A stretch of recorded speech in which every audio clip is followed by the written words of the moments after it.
test. All right. Look guys, the weapon safety rules. I'm just gonna give you a really quick yet detailed rundown as to what they mean to me and how you should be performing them. You follow these 4 golden rules when it comes to weapons handling, and the gun could literally go off and you'll never have a problem. However, in life, you're probably going to have to sacrifice on these rules in certain situations at certain periods of time. And so being aware of that and mitigating the level or time of exposure will only help to serve you and those around you by helping to keep your levels of awareness up and your practices and your habits safe. So, weapon safety rule number 1, treat every weapon as if it is loaded. Look, this here is an unloaded weapon system. No magazine is inserted around the chamber, what we call condition 4. You should also know your weapons conditions.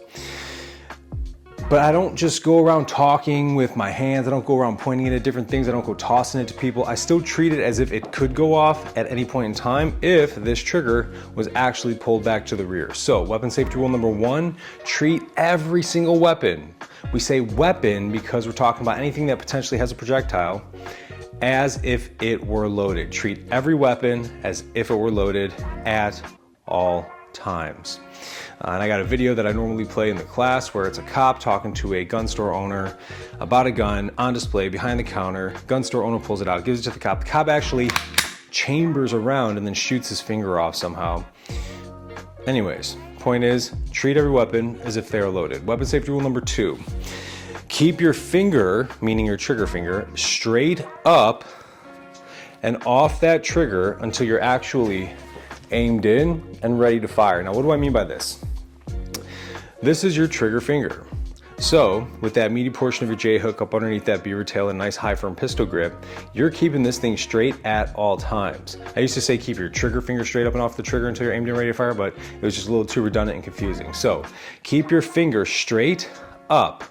This is not acceptable, ladies and gents. Look, if you're like a Delta Force dude or a Tier 1 guy and this is what you do, I'm not gonna tell you how to live your life. Obviously, you know what you're talking about and what you're doing. But what I will say is to everybody else in the world, this right here is waiting to happen. Number of times. Look, when we're in high stress situations, we clench our fists. It's a natural response that we have once that sympathetic nervous system kicks up, that fight or fear based response. And so if you have the habit of a lazy trigger finger, always keeping it over that trigger guard right there, a couple things. 1, when you go to draw, you'll probably be clenching your hand and you won't even have good dexterity in your hand because you're so freaking scared and nervous and you're dealing with that sympathetic nervous system overtaking your body. So you probably won't even feel your hand clutching, you'll just be clutching and then you'll accidentally slip into your trigger and end up shooting yourself.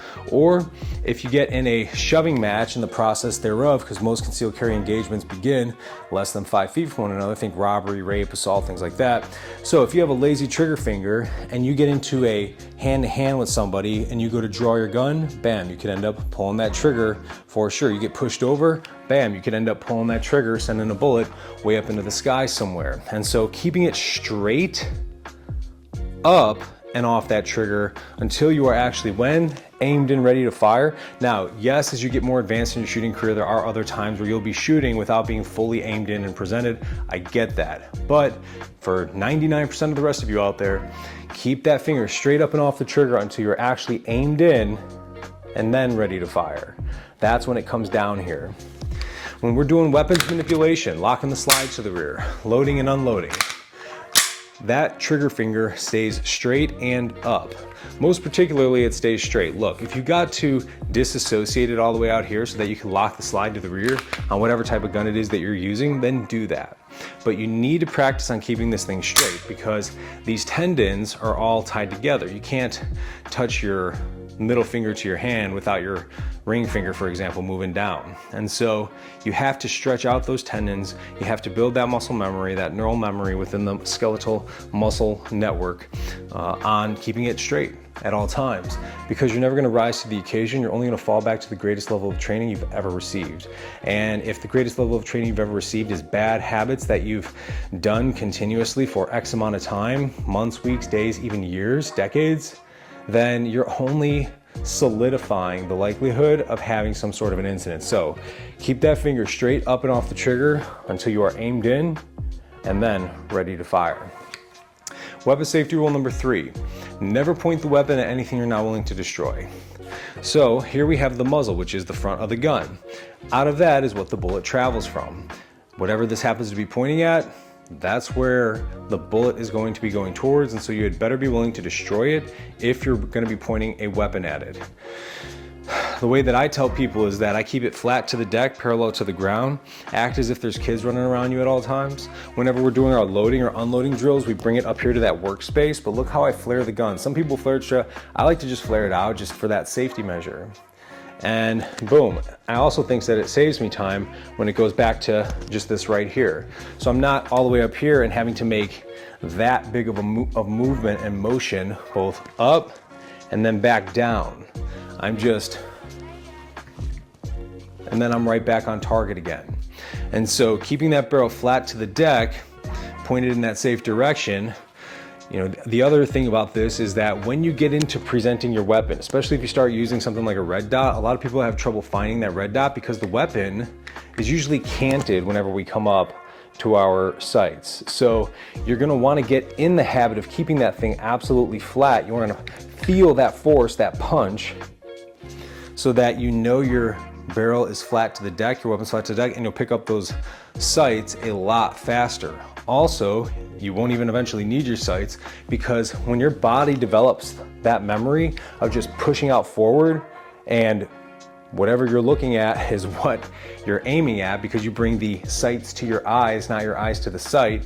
But without even having to use your eyes anymore, your muscular skeletal system, the framework here, is so familiar because of the amount of repetitions that you have as to what exactly needs to be done. You could literally close your eyes and you should be right on target. So yesterday we were doing some drills, starting here, closing our eyes, pushing straight out, and then we would pull the trigger, and then we would see where we shot.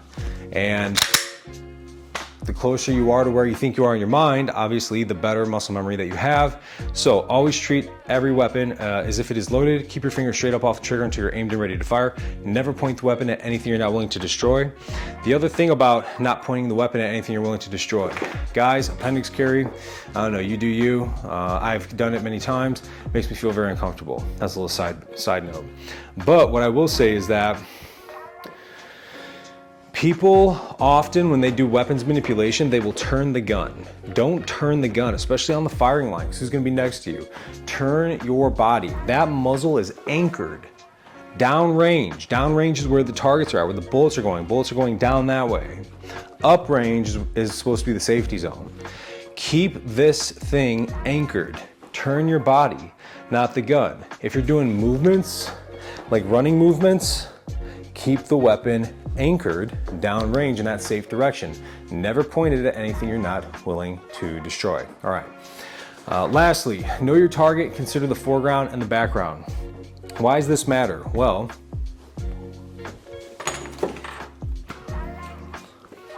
because we have to know what we're shooting at for a number of reasons. One, legal liability. Two, ethical, moral reasons. Liability, probably want to do the reverse of that. You don't want to shoot somebody that you don't want to shoot because they're threatening your life or to take your life or somebody else's life, grievous bodily injury. Anyways, how do we know our target? Hands, waist, and face. We've got a lot of videos out there now, especially on Instagram, YouTube, where I'm talking about when would you draw your weapon? When is it appropriate to do so? And you're seeing these road rage incidents where guys are coming up with their hands behind their waist. That's 2 red flags right there. Well, it's really more than that. It's 3 because you're in a road rage incident. They exited their vehicle and now they're approaching you with their hand like this. I'm drawing my gun on that person. I mean, of course, state dependent, know your legalities, but this is the importance of knowing your target. Hands, waist, and then lastly, face, overall demeanor. Maybe you need to recognize the person later on. Maybe you can see their intent in their eyes.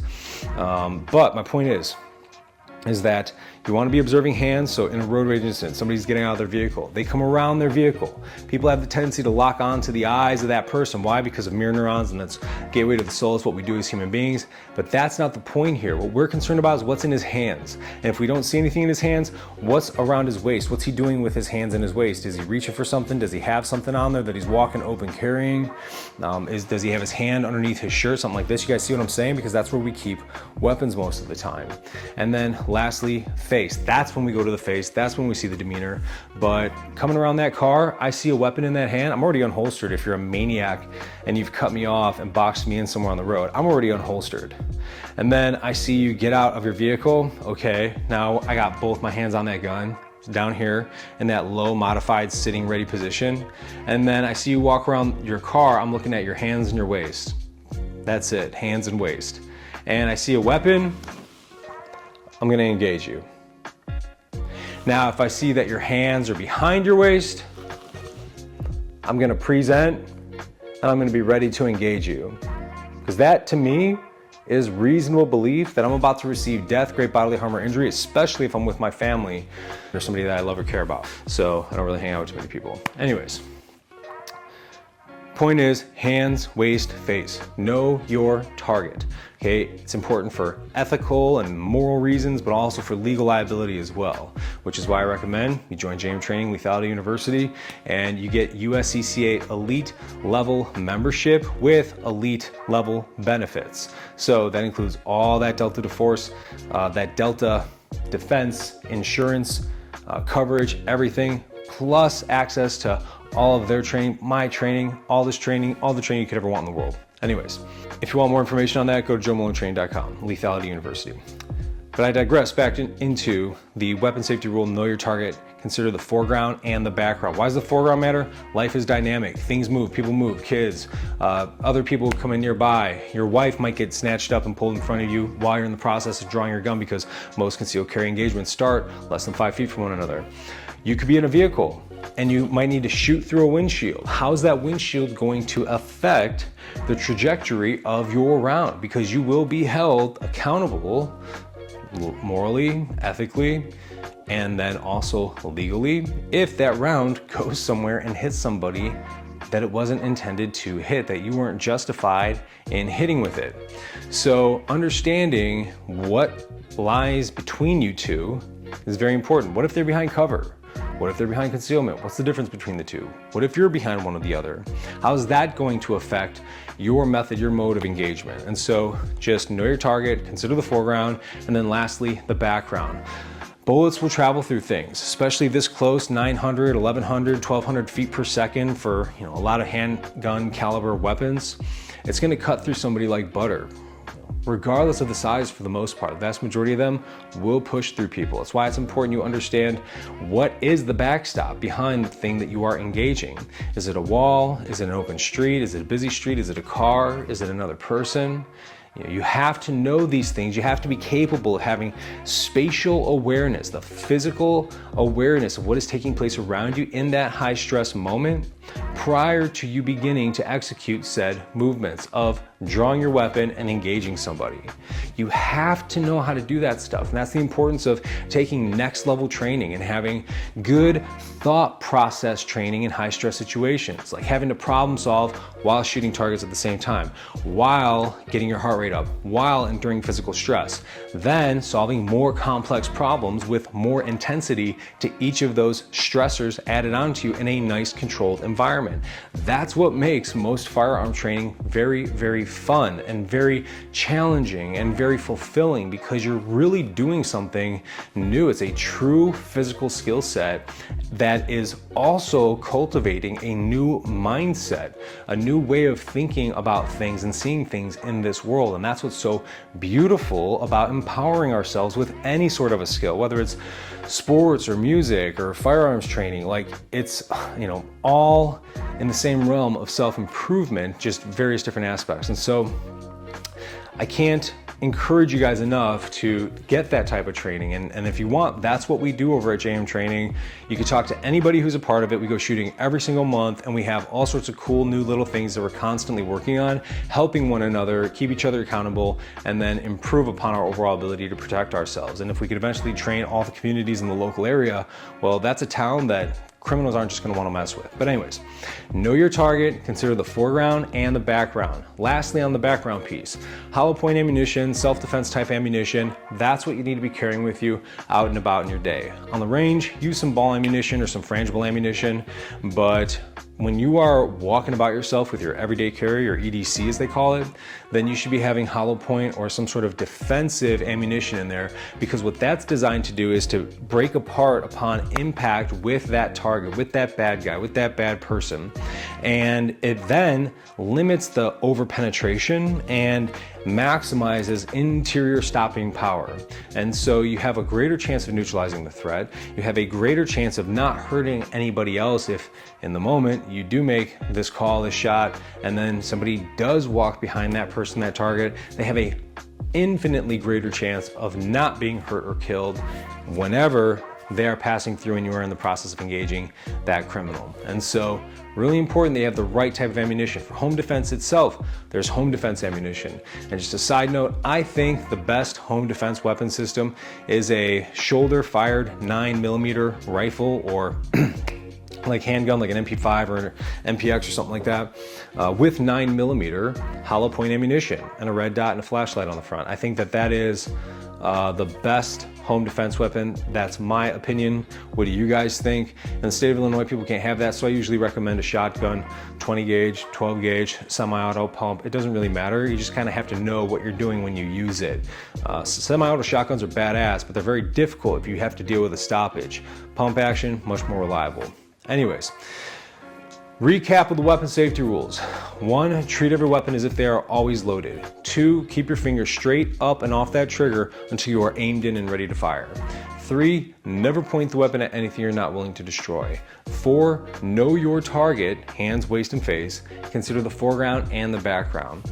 And then look, there's one 5th golden type of overarching, constantly present weapons safety rule as well. And that is, always know the condition of your weapon.